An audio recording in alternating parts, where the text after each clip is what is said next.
Sunday of Lent, and the third Sunday of Lent is the halfway point, and it's a chance to talk about the cross. We're going to do that again in September on the, so September 14th is another time we'll talk about the cross. But for now, we're going to talk about the living cross, which is the midway point for Lent, which is the elevation of the cross. So I'll go over a few items in this, just 8 slides again. I'm sorry, you guys are being brutalized. In the service, we call this death by PowerPoint.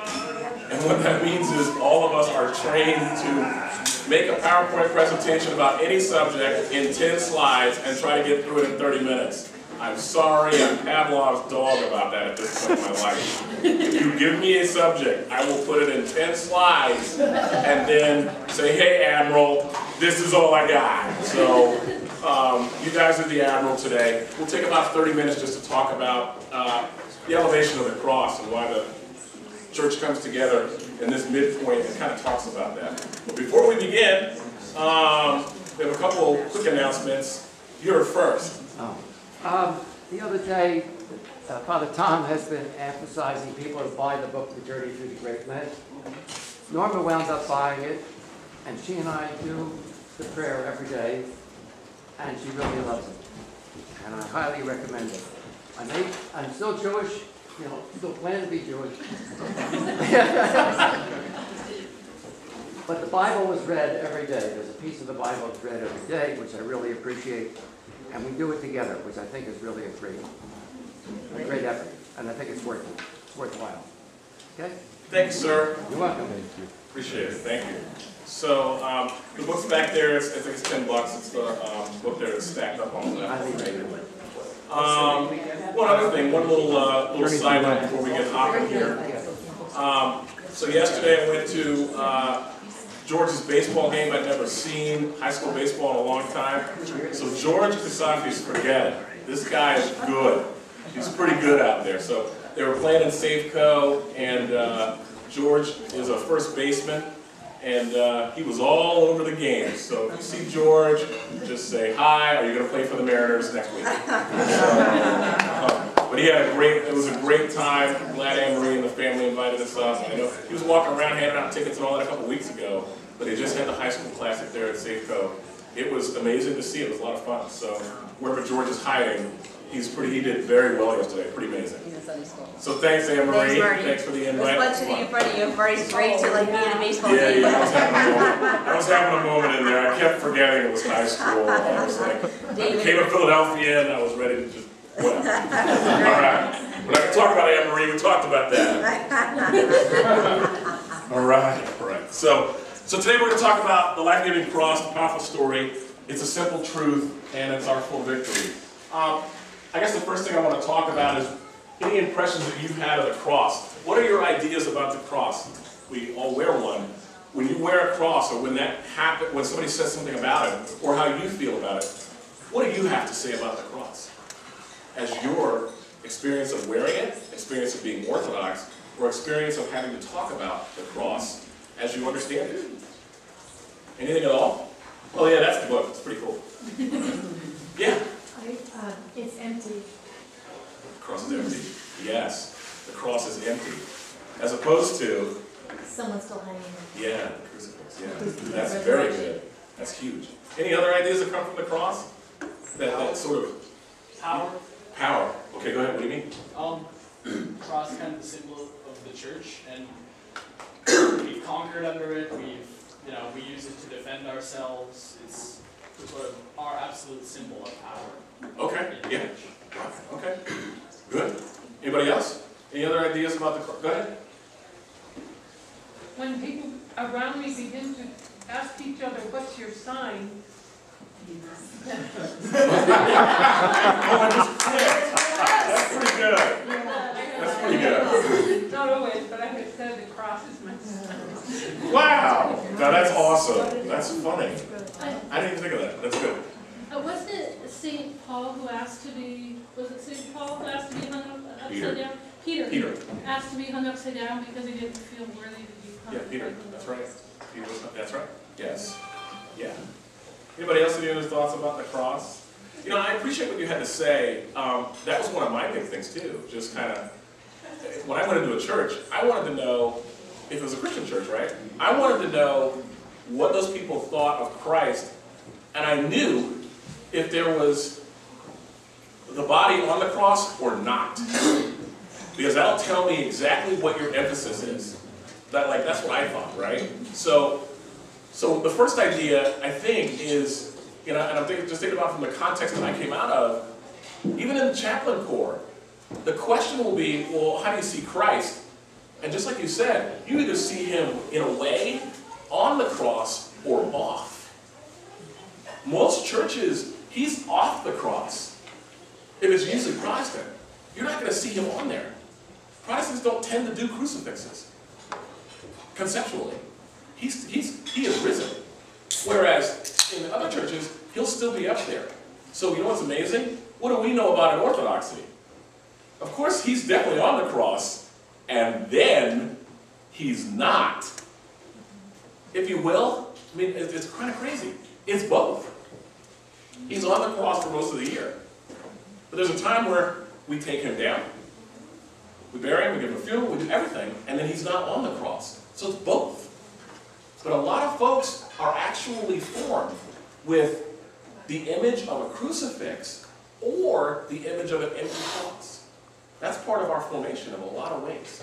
So I want to open that up with what we're going to talk about here, the powerful story and a simple truth.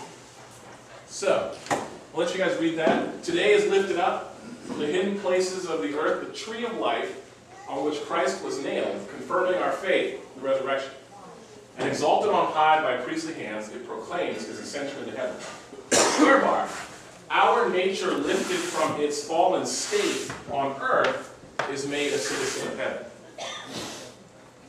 As the devil conquered Adam by tempting him with the fruit of the tree of knowledge of good and evil, so Christ conquered the devil by the wood of the cross. You got to sit with that for a minute. That's Orthodoxy 101, and it's pretty deep.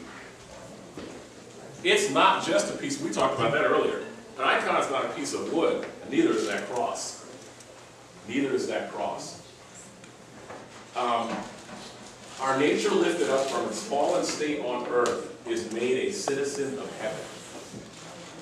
So, the idea of the redemption is so big that Christ getting on that cross and basically using that cross to lift all of us up changes the entire Christian narrative.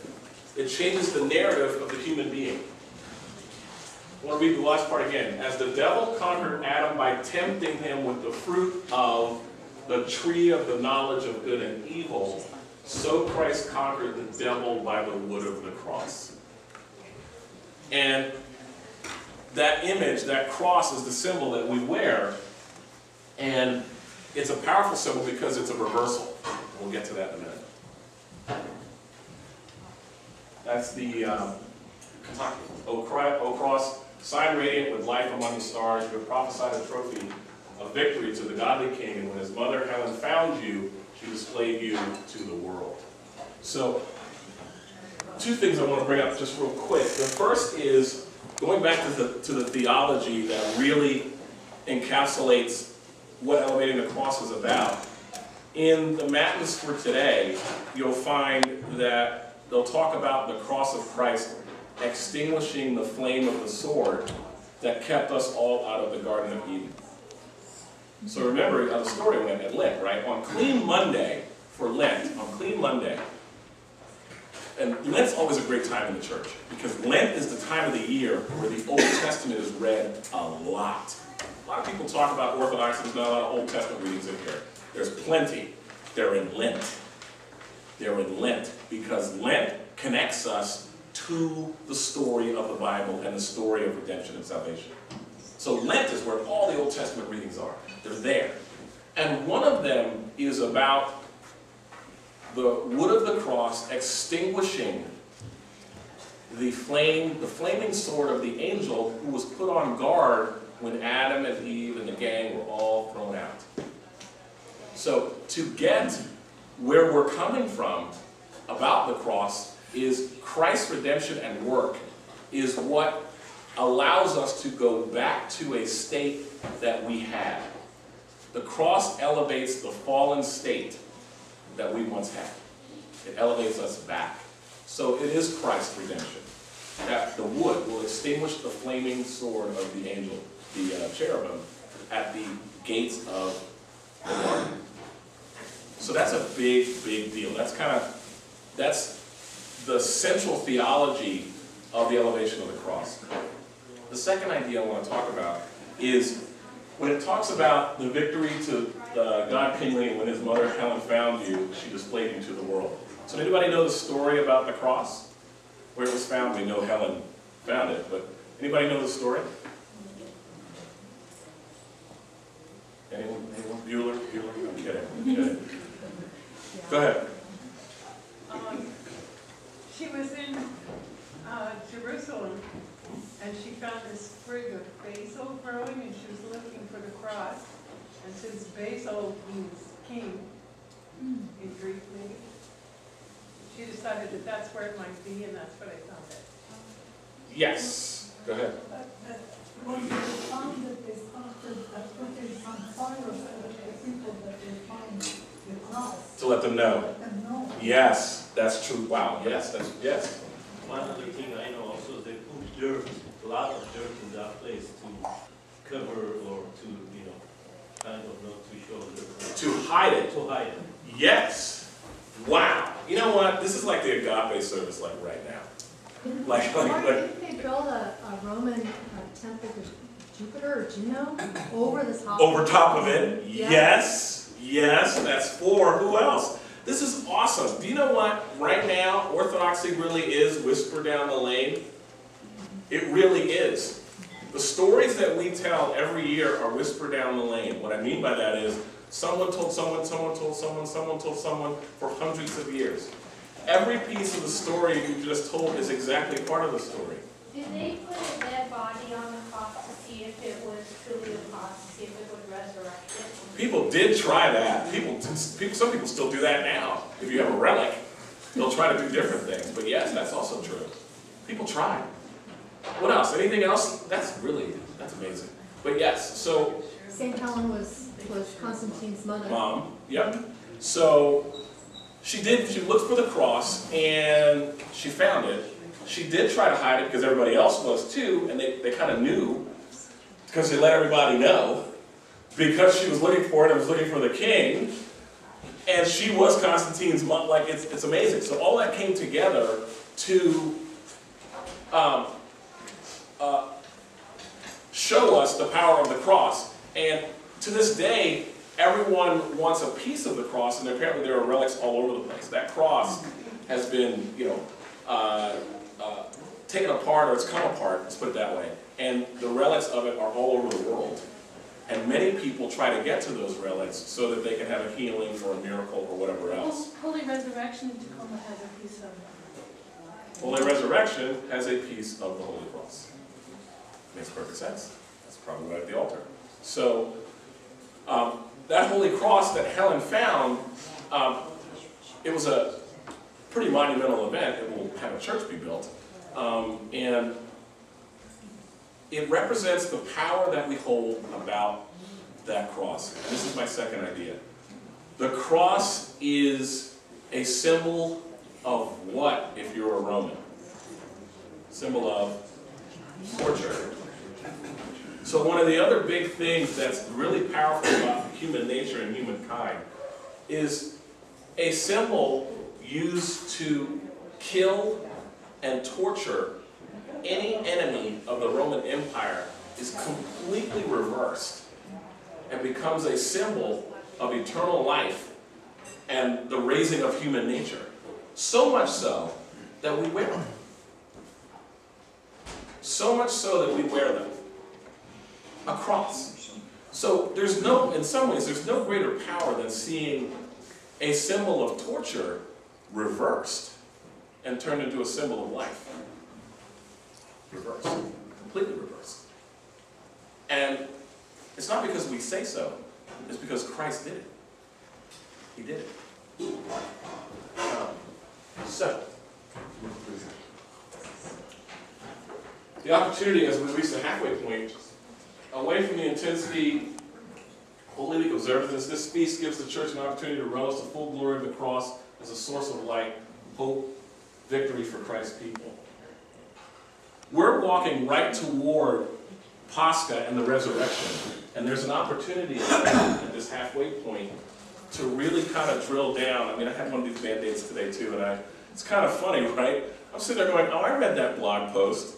So, you know, this idea that Father Tom was talking about, which is, hey, Christ came and did the work of redemption so that we too could be healed from all the things that hold us back, that are inside of us. And if we get them out, that can be healed too. So there's an opportunity with the elevation of the cross. And I'm always amazed by that, especially with the cross that is the St. Andrew's cross. Anybody? So the St. Andrew's cross has what? Anybody know? If I said to you, somebody's wearing a St. Andrew's cross in here somewhere. I know they are. It's got the what on it? Oh. The third bar, right? So sometimes the St. Andrew's cross is called a 3-bar. You'll see that sometimes if you type Google 3-bar cross, or you type in there St. Andrew's cross. So you'll see the 3-bar. And that 3-bar, it's not just a little third bar. It's an idea that says that the person that's going to get on that bar, that's going to step on it, is attempting to ascend the cross to Christ. So when you see a 3-bar, there's a reason it has the angle, right? That's for us to step up on it. You follow that? That's where we're at in Lent. We got to step up onto the cross, just as he did. One of the things when I was doing a little bit of research for this Thursday was there's no way to walk as a Christian and believe or think that you will not carry your cross to do it. There's no way. Tough talk. I was just kind of looking through there and like, oh boy. You cannot be a Christian and believe that you will not carry your cross. Or as Father Tom put it today, a boo-boo of some kind that requires healing. Oh yes. There's no way. So we do carry our cross. And we are always asked, invited by the sacraments of the church and each other to step up on the 3rd bar and ascend the cross to ascend to Christ. That's it. That's the bottom line. Just to ascend the cross to ascend to Christ. And it's a powerful, powerful thing. The 3-bar is striking. It was one of, I think the story around that was St. Andrew was north of the Black Sea, I guess the Crimea area today. And that's how he was teaching about Christ and the cross. My understanding was he was using the bar there to talk about how Christ was put on the cross and how we have to follow in the same way. That was the story I read about sort of the use of the St. Andrew cross to teach and evangelize people that were north of the Black Sea. So that bar, that 3-bar, is the way that we step up and follow Christ. It's the way that we begin the journey of carrying our own cross, or taking our boo-boo to Christ, to have it healed, and then ascend to Him. So, what does that look like? Specifically, yeah, I found that. I don't know where that is, actually. I wish I did, but it's a drawing, and just kind of put it there. Can you be a light for someone else when they see you doing the work for Christ? Will you lend a hand to someone else who can't get their foot on the step to go up and meet or find Christ? So it's a striking idea. I just kind of put that up there in terms of an idea for what we're supposed to be up to as Christians, be up to when we get up on the cross and follow our own. It's not just that we would show our boo-boos. We're working on ourselves to get them healed so that as we are being saved, we're trying to help others be saved by us doing what we're doing in ourselves. So when we move forward in faith and we move forward by loving God and loving the neighbor, that can become a light to someone else, either for them to do the same or to try to do the same. And so, carrying our cross, and if you will, following the cross, helps us become a light of Christ, which again, we're also marching toward that. At Pascha, we will pass the light. We will share the light. Because we have journeyed in ourselves, and that journey radiates the light so that someone else may be able to see from it, as we try to see from Christ's light and follow it. So, it may involve, and it has to involve, right? The second part of Christianity, right? Loving God and loving the neighbor. We have two commandments. The first, if we love God, we work on ourselves and we attempt to get healed because he did the work of healing us all, if you will. The second is, at some point, there is a neighbor in your life. And if there isn't, you haven't been looking around. There's a neighbor all around us. It's either in your home, it's either at your job, I don't know. It's at the exit on the way to Seattle. Loving God and loving the neighbor are the two commandments we have, and that's where we shine the light of Christ as we follow the light of Christ.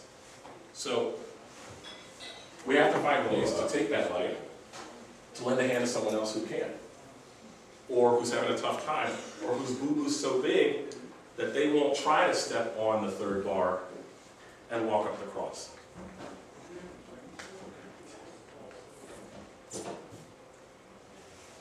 I put these up there because they're very powerful icons. The directress, of course, and I'm always struck by that one of all. Because the two angels there, and do you notice what's on them? You guys know what this one is. Anybody want to talk about this? The icon on the right there, Mother of God? What do you see on that one? Other than, as opposed to others. What's going on? The instruments of torture. Sorry? The instruments of torture. Yes. So, this one always gets me. It reminds me where we are. So, you have an angel with the cross, and then you have the angel with the two spears, if you will, and one of the spears has on it the sponge, yes, and the other one is going to be used to pierce.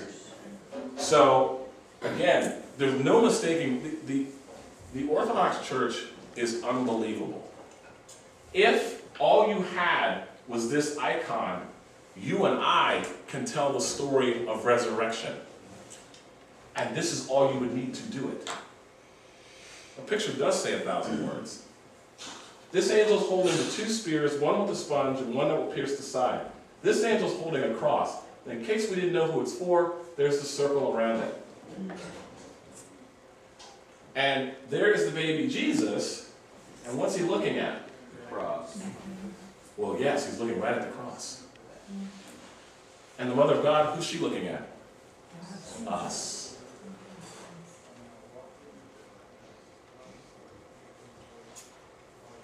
There's a lot there.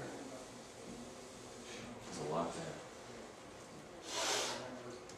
Then the Redeemer, of course, the crucifixion, and that speaks for itself. On many, you will see the blood trickling down and then making sure to trickle over the skull there to let us know that resurrection into life. So you know that's definitely Byzantine. So there's the piercing, the blood coming out there, and the blood going down to those in the graves. He will give life to those in the tomb.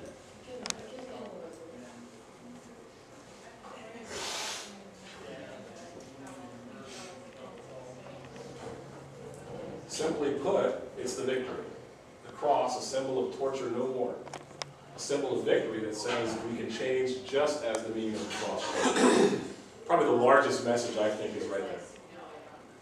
We can change just as the meaning of the cross changed. If we can believe, and we see in human history, that a symbol that was used for Roman torture can be changed into a symbol that we watch folks receive as they enter into the graces of God and the journey to eternal life. If that's possible, and that's what we believe and that's true, then there really is no boo-boo or nothing nothing that man can do to any of us, or that we have experienced, that we cannot have through Christ's grace and energy in us be reversed in the same way, to be changed in the same way. I'm still reeling. I don't know how a cross got changed into that, into a symbol of life. That's very, very big. Big deal. That means that anything that befalls us in this life, our nature has been elevated to the place where God has redeemed it and us. And we can walk with our cross straight into the garden, straight into the kingdom of heaven. The cross is the guardian of the whole earth. The cross is the beauty of the church. The cross is the strength of kings. The cross is the support of the faithful. The cross is the glory of angels and the wonder of demons. And there's a 3-bar, by the way, right? It's got a little angle in it. You don't want to slide down the other way. Not good. Not good. Make sure you have some traction shoes on. You gotta get some traction on that 3rd bar. Because the other side of that, right, everybody just only wants to talk about which way the bar goes up. The other part of the story that Andrew was telling to all the people he was evangelizing was, and the other side of the bar goes down. So he told that part of the story as well. But It goes up to the right. yes, it does. Yes, it does. Right hand of God. So you don't want to go down the other side. Okay? That's it. Any questions or comments about the Holy Cross? Well, it had 6 bars also in that last cross. Did it? Yeah, it had 2 on top at the bottom and then one at Oh, sure. I know what you're talking about. Yeah. two sides.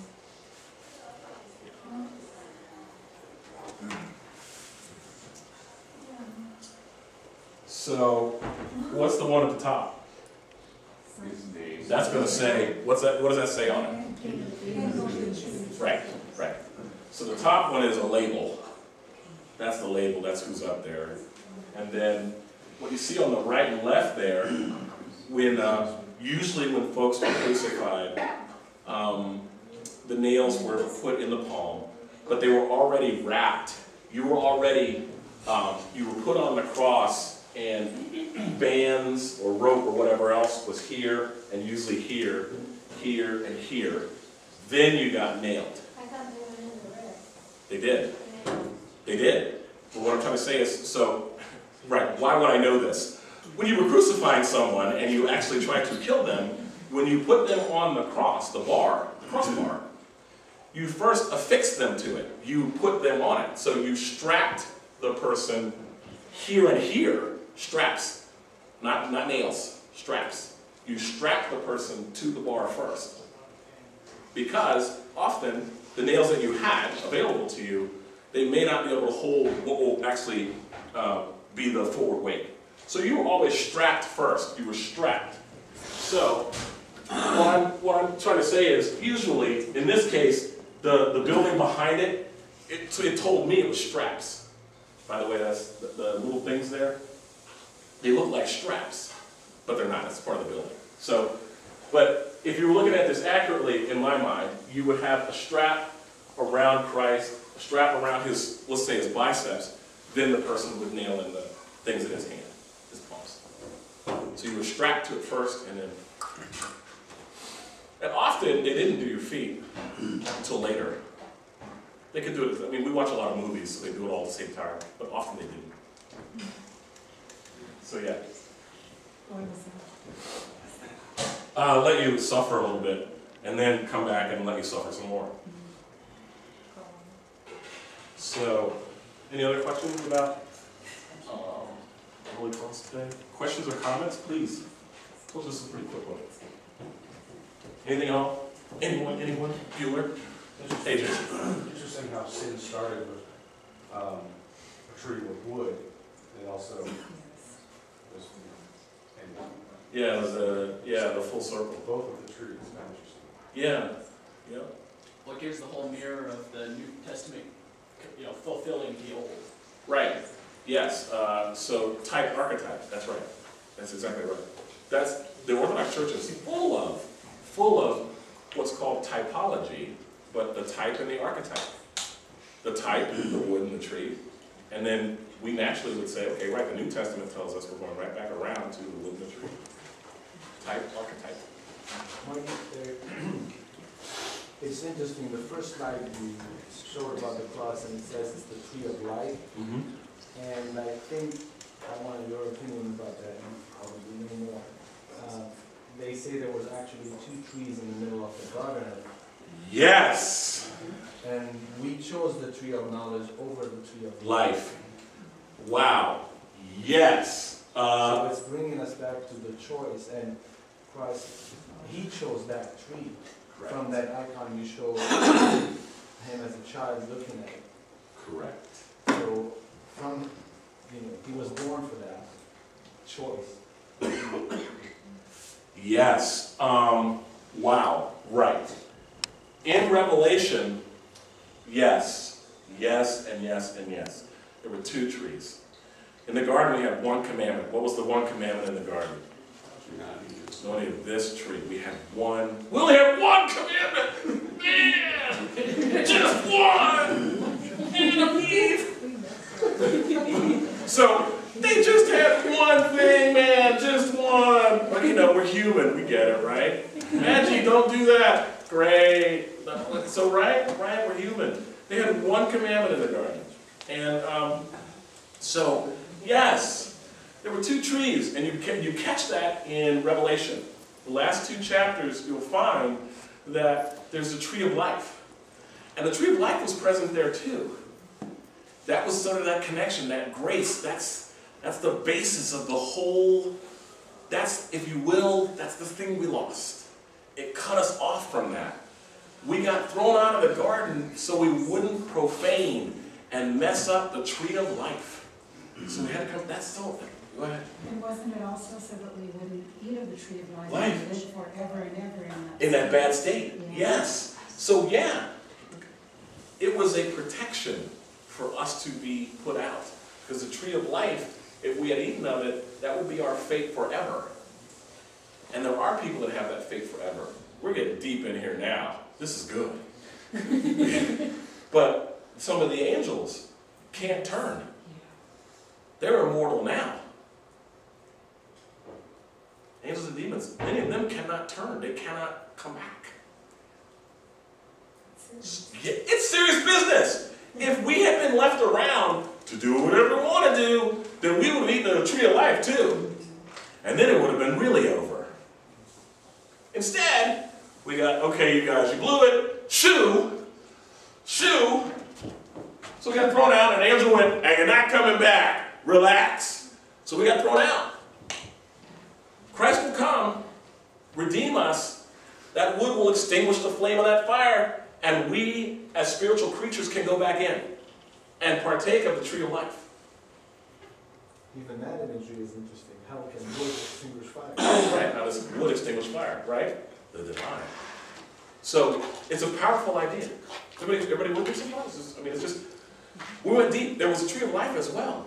The tree of life was there. The tree of life was there. And if you catch Revelation, just start Revelation. Don't worry about all the stuff in the beginning. Start at chapter 20. And you'll catch the tree of life in there. That's the whole point. That's the whole point. The tree of life, right? So right now, we're talking about the elevation of the Holy Cross, which is the new tree of life. Christ. So speaking of types and archetypes, look where we're going, right? Christ is the tree. He's the, on and on and on. He's the grace. He's the energies. He's the life. He's the, all of that. All of it. He's the new tree of life. And we got to do the work. Orthodoxy requires the person who is Orthodox to participate in the salvation that they say they want. You must participate in the salvation that you say you believe in. You must get up on that 3-bar and ascend to Christ with your cross.